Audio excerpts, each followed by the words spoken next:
The date is October 4th, 2019. It's roughly 1 o'clock.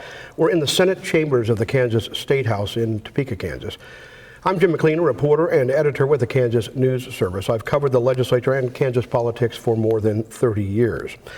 I'll be interviewing Tim Emert, a former Kansas State Senator who served as Majority Leader in the Senate and then also did a term on the Board of Regents after he left the legislature. I'll be conducting the interview on behalf of the Kansas Oral History Project, Kansas Oral History Project, Inc., for a not-for-profit opera corporation created for the purpose of interviewing former legislators, particularly those who served from the 1960s to 2000. The interviews will be made accessible to researchers and educators. These interviews are funded in part by a grant from the Kansas Humanities Council. The audio and video equipment is being operated by David Heineman, a former legislator himself. Tim Emert is a native of Independence. He earned his Bachelor of Science in 1962 from the School of Journalism at the University of Kansas. I didn't know that. And in 1965, a Juris Doctorate degree also from KU. Emert's first elected office was on his local school board, where he served in 1972 to 1987, when he was elected to the Kansas State Board of Education, serving there from 1987 to 1992. He served 2 years as board chair. In 1992, Emert was elected to represent the 15th Senatorial District, where he served as Majority Leader 4 years and chaired numerous legislative committees, including a long stint as the chairman of the Judiciary Committee. In 2010, Governor Mark Parkinson appointed Emert to the Kansas Board of Regents, where he served as chair for 1 year. Emert continues to practice law in Independence in southeast Kansas, where he's from. Tim, welcome. Nice to see you again. Thank you, Jim. We're both probably or KU graduates, but we'll refrain from talking about KU football. How about that? Please do. All right, and we'll go on to more substantial topics. The way we like to ease into these conversations here is just to talk to you a little bit about what prompted you to run for public office in the first place. Do you remember? It was a long time ago. Actually, the first time I ran for public office was, as you said, was to our local school board, and it was just a matter of, I had a daughter at that time that was just going into kindergarten, and I was young, and quite frankly, I was a new attorney in town, and it didn't hurt to get that exposure, but I've always had an interest in education in particular, and I guess public service. So remind me, what was, you served on the local school board in Independence for roughly how long? Oh, like 13 years. A long time. It was an odd number of years because it was from there that I was appointed to, or I was elected to the State Board of Education. And how did that service at the local level prepare you for what you ultimately did here at the State House? I mean, if you want to get down and dirty and in the weeds, you serve on a local school board. I think it was a great experience. It was, in fact, I served the entire time I had children in school. I think the year that I have twin daughters. The year they graduated was the year I went on the state board. And then when you went to the State Board of Education, a lot of people don't really understand that. I still remember early in my career doing a story, there was a on again and off again fight over whether or not members of the state board should be elected or appointed. Right? Remember that? Right. And so I remember doing a story where I went to downtown Topeka and asked maybe 30 people at random if they could tell me who their State Board of Education representative was, and I think one could. So I'm surprised. Right. But what prompted you then to move from the local level to run for that office in particular? I honestly don't remember, Jim. I remember being approached about it. Being very honest, we had a member at that time that, and this is getting kind of petty here, but we had a state board member that was going to retire, and he was going to retire and then immediately file. Then he could draw his state pension. I see. And then he could go back on the state board. And it was just kind of, I just didn't think that was right. And it wasn't that I didn't have an interest, because I loved being on the state board. But apparently other people didn't think it was right either, and approached you about them running. Right? And I was actually appointed at that time by Republican precinct committee people. They Oh, did. when the person then ended up resigning with the intention of then running again, thinking Yeah. the way was clear, but then you were. Right. So did you face that person in a primary? We sat next to each other when the precinct people made the decision. And no, then he did not run. Okay. So you served on the State Board of Education at a pretty pivotal time. Yes. It's when school finance was really emerging as a huge issue here in the State House. And you got here to the State House about a year after that pretty momentous school finance decision in 1992. You arrived, the next year? Yes. 93? They all kind of blend together. They do all kind of blend together. Actually, when I was on the significant part about the state board when I was on there wasn't so much because we couldn't do anything about the finance thing. I mean, You would make recommendations that you hope the legislature would pay attention to. And right? back then it was kind of interesting. This is before the state board got so political.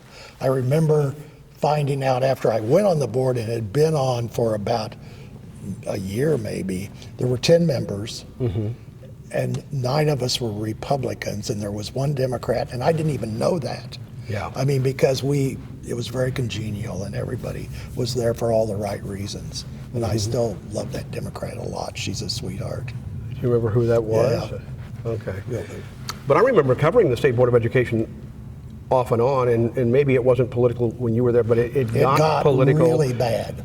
Around, and I'm trying to remember exactly the time frame, but it got political around the financing issues, but also around things like the teaching of evolution in Kansas schools, and so. Well, and also we while I was there, when I was chairman, we developed what became known as quality performance accreditation, and the schools were accredited differently, and the curriculum was established differently, and a lot of the ultra conservatives thought, the evils of public education. Yeah.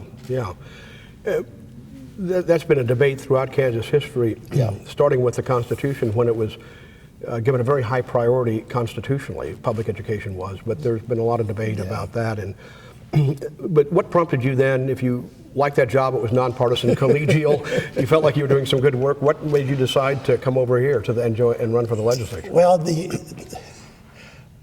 maybe telling too many secrets. No. I think the secrets, that's what we're after here. It's high time to disclose them 20 years later. Because my wife is in the room, I'm going to have to tell the truth. No. Actually, my family knows that for a long time I was interested in running for the legislature, whether it was the Senate or the House. And first of all, we had 3 young daughters, and it was decided we're not going to do anything until they get out of high school. Yeah. And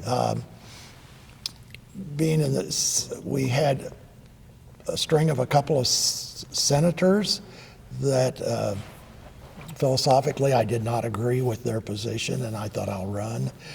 Then one of the senators said, if you won't run against me this time, I won't file next time. Yeah. And so that's when I filed. So that timetable was set. So I set agreed then. to wait it out 4 more years, and then I said, Do you remember what it was? Because the political differences weren't quite as pronounced then as they are now. That is true. But do you remember what it was about the people who occupied that seat before you decided to run that made you think that you needed to get here yourself? Well, the gentleman that had the seat was ultra-conservative. He was kind of anti-public education. He was just kind of against everything I believed was important. And maybe the flow of the people hadn't. I mean, it wasn't that public, the differences, but it was certainly apparent to you. As somebody who was paying attention to what was going on over here, relative education, because you were on the state board, and because of sitting in a local school board and watching what the legislature's doing to public education. So you arrive at the Capitol here and take your seat here in the Senate chamber. Actually, it's set 1 row behind us. When you first got here? Yep. And so, but you were a fairly prominent member from the get-go. I mean, as we mentioned, you chaired I don't recall from looking, but you chaired the Judiciary Committee for 7 years here. Yeah, right? the reason for that was usually a first-year person would not have that job. Right. But there was two factors. Number one, Jerry Moran was chairman, and he was running for Congress at that time from the Big First. And the other things, there's a dearth of lawyers in the legislature. They're just, not that I wouldn't rise head and shoulders above any number. But that goes without saying, right? But there were not many lawyers. I think at the time I thought there were 4 lawyers, maybe 5, and 3 of those weren't practicing. One was a banker, and they were. Well, that's interesting because I'm trying to remember when I first came and started covering the legislature in the early '80s. It seems like there were a lot of lawyers around, and maybe the Judiciary Committee itself was virtually every member was an attorney at some point. Now that clearly changed, so it had started to change by the time you got here, right? And there was a dearth of lawyers in the legislature. And what impact does that have on policymaking? Well, and I know it's easy to badmouth lawyers, but if you're going to pass laws, you ought to have. Remember, you're talking to a journalist. So I know that. Right. Badmouth. I mean, remember, you're talking to one too. That's right. I'm a journalism graduate anyway. I have that degree, but where was the question? You were saying it's easy to badmouth lawyers, but there's a certain technique to reading. I mean, if you're going to read the bills, just because some lobbyist tells you it's this way doesn't mean it's that way. And a lot of times, a lot of laws are just limited technically to things that are not of public interest. I mean, there's just a lot of law that the public couldn't care one way or other about it. But you got to keep it right to make it apply to where you want it to apply. Yeah, you want to make sure that whatever legislation you're working on does what it's intended to do. Often there are unintended consequences, and that can result from a bill that isn't precisely written, that kind of thing. And so I remember Dave Heineman, who's running the camera here, who again served in the legislature for a long time, remembers that when former Governor John Carlin, who also served as Speaker of the House, was being interviewed, he talked, and he's a farmer, a dairy farmer, but he talked about how important it was from his point of view to have lawyers in the legislative process for just the reason you cited. And people believed that now there's too many. Well, it's not popular to say there's not enough, but there weren't enough then. And that's one reason I think I became chairman of Judiciary so quickly. And we were talking before we started the interview about some of the things that you had to deal with as chair of the Judiciary Committee. One of those was the reinstatement of the death penalty in Kansas. When Governor Mike Hayden was first elected, one of his campaign planks was to restore the death penalty. He didn't get it done. But the person who followed him in that office, former Governor the late Joan Finney, she didn't push for it. No, she didn't. But there was a push in the legislature to restore it, and she ended up, as I recall, allowing it to become law without her signature. That is correct. You were also opposed to the death penalty philosophically, but as chairman of the committee, you felt like you had a responsibility to give it a fair hearing. Right. And the way that evolved was a death penalty was going to pass. I mean, that's just a known fact because the legislature was more aligned with Mike Hayden than they were with Joan Finney in general, and or with their positions on that. It was going to pass, and some what I considered very good friends of mine, and I respected their opinion. They said, Tim, we got to pass something, and that's what we did. We passed I let come before the committee because I knew on the committee that would be a very narrow death penalty, and it was very limited in the circumstances under which it could be applied, right? Yeah, and that's why it got out of committee. But the reason I ask you about that because I do think that's an interesting thing to discuss, which is the difference between being a rank and file member who simply has to study the issues and then vote your conscience, versus the responsibilities that come with leading a committee. We see it time and time again in modern politics where somebody who is in a position like that and has the prerogative to not hear something or to bury something will do it because they're personally opposed. And I might have done it completely different, but you have to keep in mind that at the time we were doing that, I was also majority leader. Right. And so... so you had a big responsibility anyway, to make the place function. Right. I allowed it to happen, and they couldn't have gotten it out of committee without me agreeing to it. And that was a long time ago, and I think we're still waiting, are we not, for the first person I don't think, I think to that's be right. executed That's right. under that, the law as it was reinstated? Right. I'm not sure, but I think maybe they've expanded it a little bit, but it still hasn't. They still haven't executed anyone. Okay, so that was an issue that you had to tackle as chair, and then, of course, in that position, you also had to deal with other controversial issues, abortion being one of them. And so that was an issue off and on during your tenure as the chair, right? Right, that's correct. And you actually wanted to make some, from your point of view, make some progress on that issue to kind of end the all-out fight over it and try to find some in-between ground. Tell me about that. What was the impetus for that, and how did that turn out? Do you recall? Well, yes, I recall. It was quite a battle because with the help of the revisor's office, I developed a bill that would have extended the, I guess, narrowed abortions. Long story short it was kind of a middle of the ground. It saved babies. Let me just say that.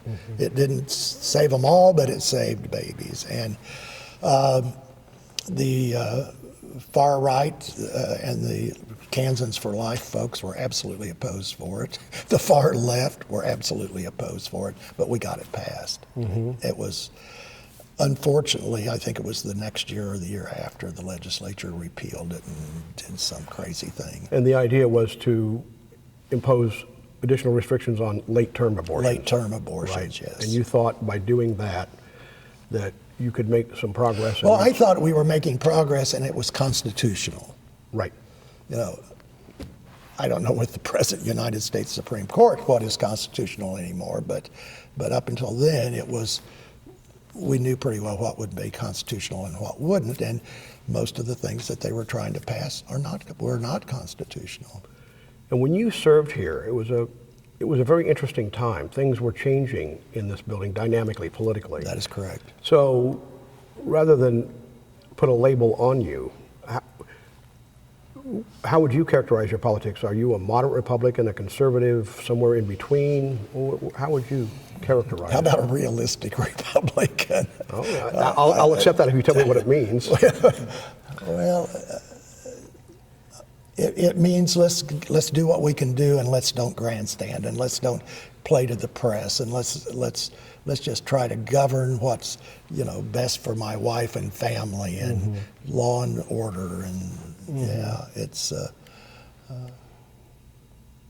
I tell you, it's kind of interesting, and I don't know if you want to cover this, but when I ran for majority leader,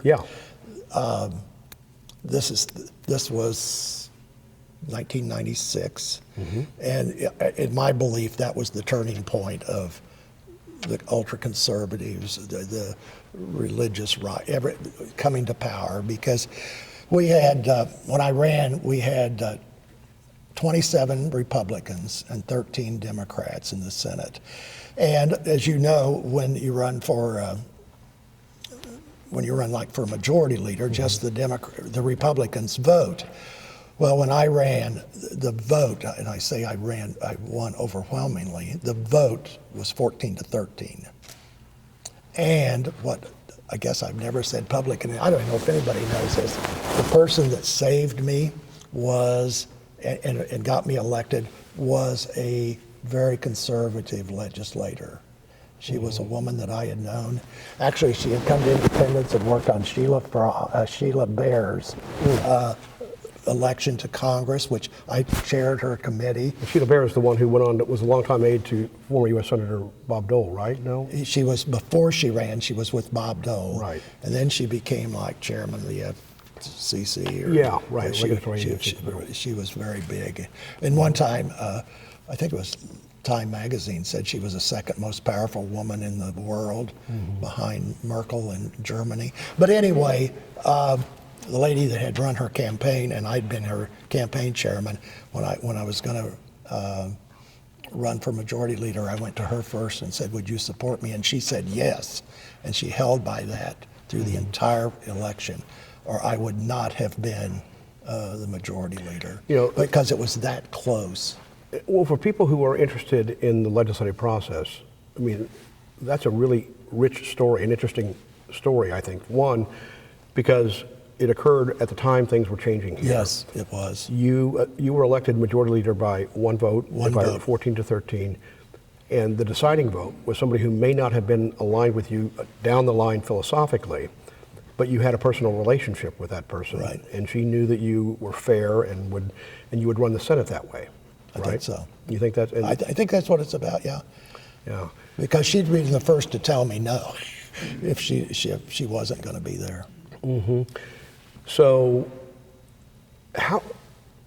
if you won that position by one vote, and for the majority leader's position is really important. I mean, there's a president of the Senate who presides, but the majority leader has to keep this place running day to day to day, has to be able to whip votes, understand who's where on what issue, and so you really do need the full faith and confidence of your caucus at least, right? But how do you achieve that with when you win by such a close margin? First of all, you try to be fair with everybody. And I was kind of a no surprises kind of guy. I hate to say not everybody in the Senate was a no surprises, but I think if you be open and honest, and we had three parties in the Senate. There was no doubt about it. We had 13 Democrats, we had 13 conservative Republicans, and we had 13 moderate Republicans. Then we had that one person. So consequently, in what you did, and on many issues, I had more in common with Anthony Hensley than I had with many of my caucus. Right. And that's how you got things done. That's how you got things done, and if you had to rely on the Democrats sometimes to get things done, that can create more division in your caucus. Well, let me tell you something that might have saved me from that. Okay. The very first thing out of the box, Dick Bond became president of the Senate. I became majority leader.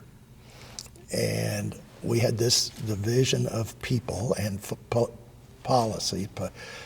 And the very first vote in the Senate was one in which the Democrats sided with our opposition, the ultra-conservatives, and put it to us. A total surprise. Do you remember what that issue was? Sure I do. Yeah. Sure I do. It was changing the rules of the Senate so that I think it was, let's see, let me get this straight. A two-thirds vote of the Senate could pull any bill out of committee. And they changed it to a majority could pull any bill out of the Senate. So they could force something to the floor. Yeah. And, and it really didn't settle very well with many of us. Yeah. And probably mostly because we weren't told it was going to happen. And then you just come in and slapped in the face. But interestingly, I don't recall one time it was ever used. But it got changed, and it showed everybody's stripes. What's interesting, too, about that, you said the Senate was equally divided into three parts. And so that when you had to get something done, that deciding vote could be a different person each time, depending on what the issue was. I mean, that really did complicate trying to get something done, right? That's very true. Yeah. That's very true. Yeah. And so at the same time that you were the majority leader here, the leadership in the House was changing. Yes. Becoming more conservative. It had pretty much changed. Tim Shallenburger had been elected Speaker prior and was the first social conservative to serve in that role. And then Robin Jennison followed him. So what was it like with the Senate leadership and the House leadership in terms of dealing with one another? It was a juggling act. Yeah. Because he's got to take care of his people. And we ran a lot of races across the rotunda to visit with each other. Sometimes it was very frustrating because sometimes we felt like we went over and had our conversations and we agreed on something, and by the time we got back to our side, it had changed. Yeah. So it was just kind of, and maybe it's good because then you meet someplace in the middle. Maybe we were too radical on some things. You know, we wanted to do things like maybe spend some money that they didn't want to spend, and wanted to support education more. Education was always something we argued about. Yeah, let's talk about that, because that is something, again, as we mentioned earlier, that has been an important conversation and often an important debate throughout the history of the state. Public Right. education, whether it's elementary, secondary education, or university funding and so forth. And I'm trying to think of when the university system was reorganized. You went on to serve on the Board of Regents. I think that was later under Governor Graves, wasn't it? Yeah, because I was one of the, along with here was let's get along. Christine Downey. Yep. And Democrat from near Inman. Yeah, wrote Senate Bill 123. I don't remember the number. Yeah, that one you heard so many times, but it was the bill that reorganized higher ed. Yeah. Because the thorn in everybody's side at that time was not a thorn, but the problem was community colleges. Right. What do you do with community colleges? Even when I was on the state board, community colleges were with the state board then. Right. They didn't like being there, and the state board didn't really have time or staff to do much Properly. with them. As I recall, the rationale for doing that reorganization, particularly with the community colleges, was people wanted to have a comprehensive higher education system that aligned better.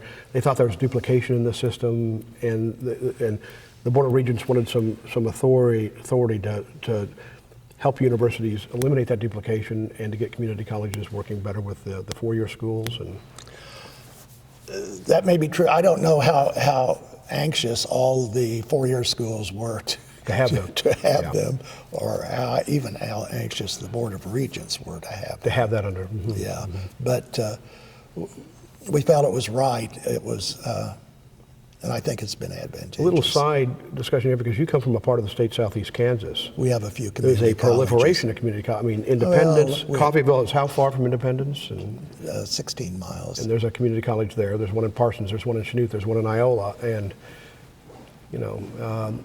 with the resources of this state, I mean, can all those be sustained at a high level? Or I don't know that that's a problem, because so much of them are funded locally. Local taxes. In our we have the only county that has two community colleges, and that is a constant thorn in some people's side. That, but it's been proven that we're not paying any more in taxes than Cali County is or Allen County is for those two community colleges. In fact, there's arguments to be made that is cheaper to have two than to combine them into one. Then you'd have another level of bureaucracy to support. But that has always been a problem. The problem that and community colleges, I think, and it probably has continued, had problems. They wanted in the Board of Regents by and large. The only one that did not want to be a part of the Board of Regents was the biggest one in the state, and that's not hard to guess which one is Johnson County. Biggest. Right. You know, we always said there's 18 community colleges and Johnson County. Big. It's a big, well, it's bigger like, now than it was then. It's like the third largest higher education institution in the state, or something like that. They were happy. Most community colleges were unhappy. They felt like they were ignored by the state board, and Johnson County kind of liked it that way. But luckily, the president over there was a great guy, just a super guy. Said, "I'm staying out of it. We're not going to lobby our legislators. We're not going to get in the middle of this. If it's best for the system, then we're for it. But we're not going to talk about it." Back to the bigger topic of just education generally. You say and for as long as I covered the legislature, I mean, that issue is always at the top of the list in terms of priorities and what's important. As we mentioned before, you got here the year after a significant reform legislation was passed that created a statewide mill levy. Yes. The issue was because of property valuation, there was a lot of variation. If you wanted to fund your schools, it required this many mills in one place and a lot fewer mills someplace else with a power plant or some mineral wealth or something like that. And so this was an attempt to try to, the battle we're still fighting in Kansas, to put everybody on kind of an even footing in terms of funding, right? Right. So you got here the next year, but that wasn't just because that legislation had passed. I mean, that debate was not over. That was major. It was major. Yeah. And I suffered from it because I represented in the state Senate the richest county in the state and the poorest county in the state. That would be Chautauqua County is the poorest, was at that time, and Coffee County with Burlington and the power plant were the richest. Right. And Wolf Creek Power Plant. Wolf Creek Power Plant, and they've got money to burn. They've got, to this day, every little community has a fabulous library that Wolf Creek has built, and the schools are Cadillacs. And yeah, I remember driving back and forth to Parsons, where I was from, on 75 Highway there, and seeing the new football stadium go up that I think was a direct looks like a result small of that. college, yeah. yes. Right. Yeah. But so that was a lot of a problem of disparity there. Right. And they were trying to equalize that. Well, then you have the problem of, and of course Johnson County is another county that just had a lot of money without much of a mill levy. And I can't remember the exact figures now, but it used to be like 1 mill in Coffee County would raise $200,000, and in Chautauqua County it would raise $20. Right. That's exaggerating, but it was ridiculous. Right. So if you believe every child should have an equal education, regardless of where they live in this state, then you think something's got to be done. And that was the principle that was underlying that entire debate. That is right? correct.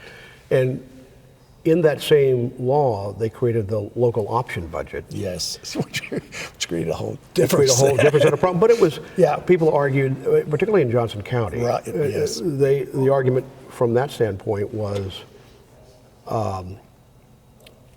we have the resources in this county to have really quality schools, and who are you to say that we can't spend it the way we want to spend it, right? And so the local option budget was created to allow districts to levy essentially an extra property tax for local purposes, right? But that, a lot of people argue even from its inception that was disequalizing in and of itself.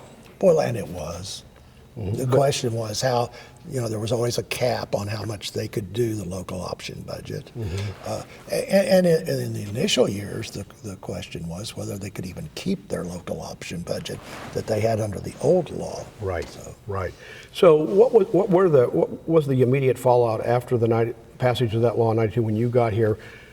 What was being debated then when you first got here in terms of changing that formula or modifying it somehow? Well, I think when I first got here, it was more or less, let's find out what we've done. Yeah. Let's find out where we are. Because even then you were dealing with the courts. I mean, that law was passed essentially, again, because I can't remember the exact number, but I think more than 40 school districts had filed lawsuits that had been consolidated in the court here in Shawnee County, and the late Terry Bullock right. was presiding over that case. And that's when a lot of this back and forth that we're still dealing with to some degree today, right, was the court was telling you that this law, the formula that existed at the time wasn't fair, right? Right. Okay. It wasn't fair, so how are you going to fix it? And so when you got here, then the debate was still, you weren't sure about how the law that you passed in '92 was actually going to play out, right? It's all about those unintended consequences. Yeah. And do you recall, generally speaking? I don't, because I think such a major blow had been struck by the law itself of saying this is where we are, that everything else was kind of working around the fringes at that point. How difficult was it to hold that coalition together in terms of the people who wanted to make sure that public schools were funded, again, the eye of the beholder, but were funded at an adequate level. People like you. I don't really have a memory of that. Yeah. That it was just business as usual. It just, if you're a pro-education person, I mean, fighting about funding is kind of like getting up and eating breakfast. It's just something you do. Right. It's always there. Were those the days when you would have those when the day would come when you would be debating the annual school finance bill, and everybody would sit on the floor of the House or the Senate with these big printouts and going down to figure out exactly what the impact of this small change was on their districts, right? I don't believe in saints on earth, but if there is one, it's Dale Dennis. Dale Dennis, yeah.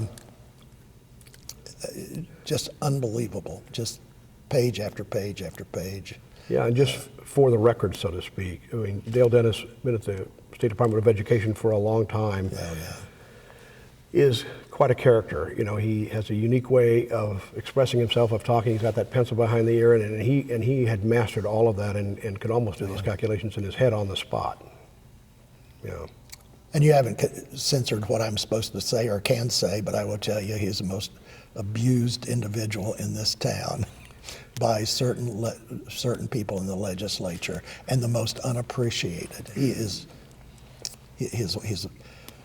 He does the work of 10 people and does it well, impartially.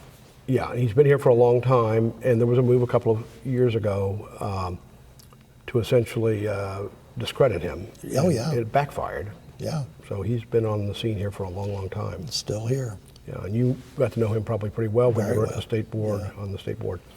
Actually, I go clear back when I was on local school board. Local school board. He was giving seminars to local school boards back then. Mm-hmm. What else stands out to you about your service here in terms of issues, personal relationships? When you walked into this chamber, did it trigger any memories, any specific memories? Oh, yeah. It has to. It has to. Yeah. Some good, some bad. Mostly good. Mostly good. I think one of the truest statements I've ever heard, and this is certainly not original, because the first thing that people ask you is, do you miss being in the Senate? And the answer is, I miss the people, but I don't miss the process. Yeah. And that's, I love the process. Yeah. And the people here, I mean, this place, it kind of, it grows on you when you're here. It's a little bit like... It does. It's a little bit, I've said this I think previously, but it's a little bit like its own little small town. You have all the characteristics. I kind of think it's almost like going back to your high school. Yeah. You spend so many years in high school with the same people and make all these memories and friendships, and it's kind of like going home. Well, there's a lot of talk these days about the way legislative bodies at the state and the federal level function. Mm-hmm. And there's a concern that the personal relationships aren't as strong as they used to be, and that has an impact on public policy, that the partisanship is at such a high level that it gets in the way of doing the public's business. Again, some of that was changing while you were here, but what do you remember about personal relationships across the aisle and maybe with people of different philosophies?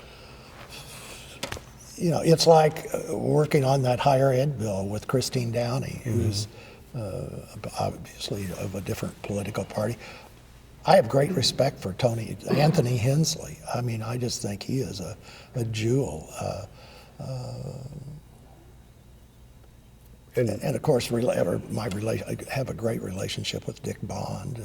We were the same party, but we spent a lot of time together. Yeah, and people did socialize around here in ways that maybe made it. I don't think they do it anymore. We used to have receptions or little get-togethers with people in the opposite party. Yeah. It was. And it wasn't bad. I mean, it was great. Were you able to work things out that way even before you got on the floor here? Yeah, I think you could. One of my regrets is, excuse me, I probably took on too much. I didn't have as much. I mean, when you're majority leader, Right. and you're also the Chair of Judiciary. judiciary, which handles more bills and more Right. complicated things than anybody, and You had a lot, it was a heavy load. I kept busy. I kept Yeah. busy. So maybe you didn't go to every one of those receptions, probably. I mean, After about 2 years, you find out that number one, you don't have to go. And number two, you can pick and choose the ones you. Oh, I shouldn't even say this. Rochelle Cronister, who's one of my dearest friends, was a constituent of mine. I represented her county, and she's Wilson County. Wilson County. She's a great mentor. She used to tell me all the things. she was a longtime House member and was chair of the Republican Party for a while. Yes, and then secretary of SRS. Of course, and, right. Yeah, but she was early on. I was complaining. Oh, I had to go to this thing last night there wasn't even any of my constituents there, and 3 hours. And she said, you don't have to go. Even if you have constituents, you can go have a drink, and then you can leave. You have something else to do. But I wouldn't take anything for the experience. Looking back, was there anything that you thought you had a big personal role in making happen here that you consider, when you think back on those years, you consider a bit of a legacy? Other than just helping the place run efficiently while you were here? Well, we started out the remodeling of this place. Oh, right. It was part of it. That's when that all began. Yeah, and Took forever, but nobody talks about is we had a big fight with certain people about redoing Cedar Crest. Oh, right. One of the sweetest things that ever happened to me was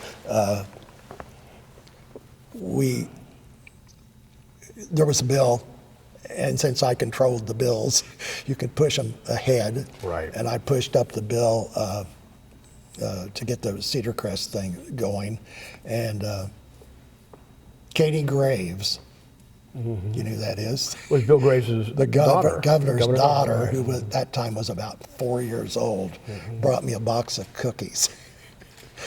She and Bill's personal assistant came up in the elevator, and I got this box of cookies from Katie Graves, and it's just a sweet little thing you don't forget.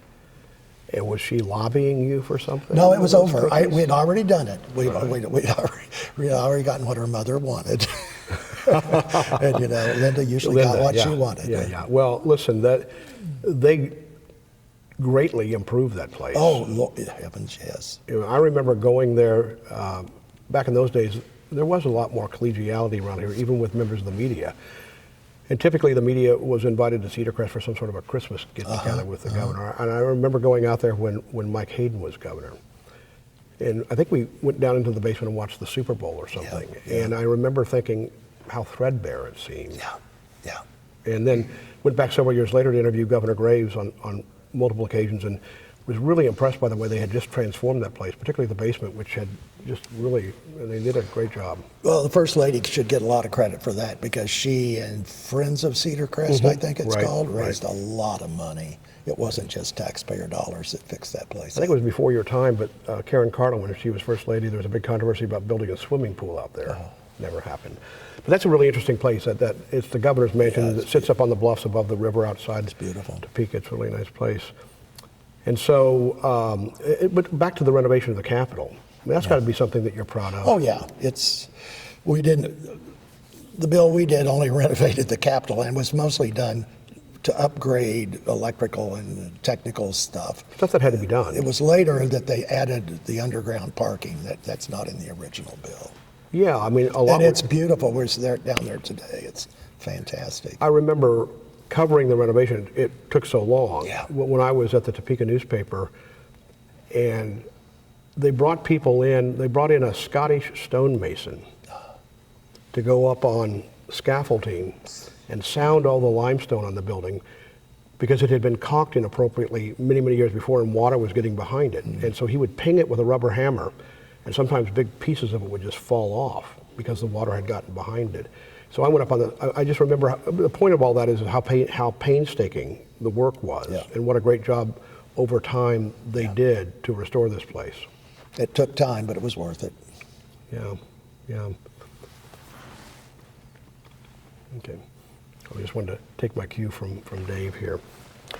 Real quickly, let's talk a little bit about your tenure on the Board of Regents. Okay. Do you remember anything specific about that time? You were chairman for a while. I was. Governor Parkinson Parkinson appointed appointed you me. I had served in the Senate with Mark, and he called and said, "Would you be interested in going on the Board of Regents?" And I said, I hadn't given it a lot of thought. I have retired. And he said, well, at that time, he said, "I'm going to reappoint the people this time, but the next time I want you to be it if you'll do it." So I did it, and it was great. It was enjoyable. It was a pleasure. Yeah. Because it wasn't the work. It wasn't even the State Board of Education. It's a well-run operation. It was interesting to see how it worked out with the community colleges being there. Right. I think they still felt a little neglected. Yeah. It wasn't just the State Board. But the thing about that is the community colleges are the only entity that have their own board. Right. I mean, Board of Trustees, right? Every one of them. And they control the purse strings, and it is like a school board. Yes. So the regents are accustomed to governing the higher education system, and if they tell KU to do something, it usually gets done. But if the community college doesn't like it, they'll say, "Well, we don't listen to you. We have our own board." Yeah. So. What was your overall impression of the quality of our university system? I think they're fantastic. I just think, I tell you, the thing I probably learned the most about being on the Board of Regents was how impressive the regional schools are. Yes. Everybody knows KU is wonderful, and K-State, I hate to say it, is even wonderful, but that's things that That's go big of you. The things that go on at Pittsburgh and Emporia And Hayes are just amazing. And then Wichita is I was surprised about it. I mean, I grew up in an area that Wichita was a university that wasn't too far away. Right. And I thought it was this little city college kind of place. And, Hardly. that it was a lot of part-timers go to pick up stuff there. Right. Wichita is amazing. I think that was one of the intents of the reorganization, was to help each one of those schools find a niche that it could occupy and really excel in. And I think we've seen that happen at Pittsburgh and Hayes and Emporia, where they're really kind of taking something on that really is identifiable with that school. And you were there at the time when all that was kind of taking shape. Yeah. To be personal, I have only one grandchild. It's all I'm going to get. I have a grandson. Okay. I'd love for him to go to KU, but I'd be thrilled if he went to any school in this state. Well, that says a lot about it, don't you think? Yeah, yeah. And the regional ones are so student-oriented. Yeah. Just by numbers, they can be, but they focus on that. I have a daughter that, one of my daughters went to Emporia. She started out at KU. She came home, it was kind of funny. She said, "I have two things I want to tell you, Dad, and you're not going to like either one of them." She was a freshman at KU then. She said, "Number one, I want to be a high school English teacher. I know they don't make any money, but that's what I want to be." Well, let's park that for a second, because I want to know why you would object to that, but go ahead. And the other thing is, I want to go to Emporia. I want to leave KU and go to Emporia. Well, I said to her mother, I said, "Well, it could have been drugs or pregnancy." You're saying those things would be preferable. Well, no. I'm saying that was what I'm. Oh, I say that would have been worse. When she says, Oh, I "You're see. not going to Okay. like it," I said, "I love it. Just please finish this year at KU. I got you. You would finish the year, we'll send you to Emporia." She went to Emporia and loved it. I am curious, something we just kind of breezed past when we started talking. when I was going over your bio and realized that you were a J School graduate. Yeah. Why did you pick that? Yeah, can I take the fifth? Actually, I had more majors in college than you can believe. I was going to start out to be a chemical engineer. I went into speech and drama. I went into business, and suddenly I decided I wanted to go to law school. So I looked at the requirements to get into law school, and I found that if I went into the J school, then I could graduate in 4 years, because J school, a lot of things apply. So I was taking freshman and senior classes in the J school all at the same time, and I graduated and got into law school. So I don't press the people that say, I have a journalism degree. But that goes back to your definition of yourself as realistic and pragmatic. I mean, you saw a means to an end there, right? Yeah, And so right. you went to J school, and again, when was that in the early '60s? When you were 60? 60. I would have graduated from there in 62. 62. Yeah. Mm-hmm. Graduated high school in 58, then 62. Mm-hmm. Okay, so it wasn't a burning desire to be a muckraker or anything like that. It was just William Allen White was not a name I even hardly knew. really, yeah. But yeah. Okay. Well, I was just curious about that because I didn't know that about you. But you, it does seem interesting. You were chemical engineering. What, theater, did you say? Oh yeah, I was a theater major at one time. I was a business Well, you really were major. trying to find yourself, weren't you? Yeah, I did. I haven't found me yet. Yeah, well, it's been a pleasure talking to you. I really Enjoyed appreciate it. it. Thank you, And Jim. thank you on behalf of all of us for your service to the state. It's been rewarding. Get to know people like you. Yeah, thanks.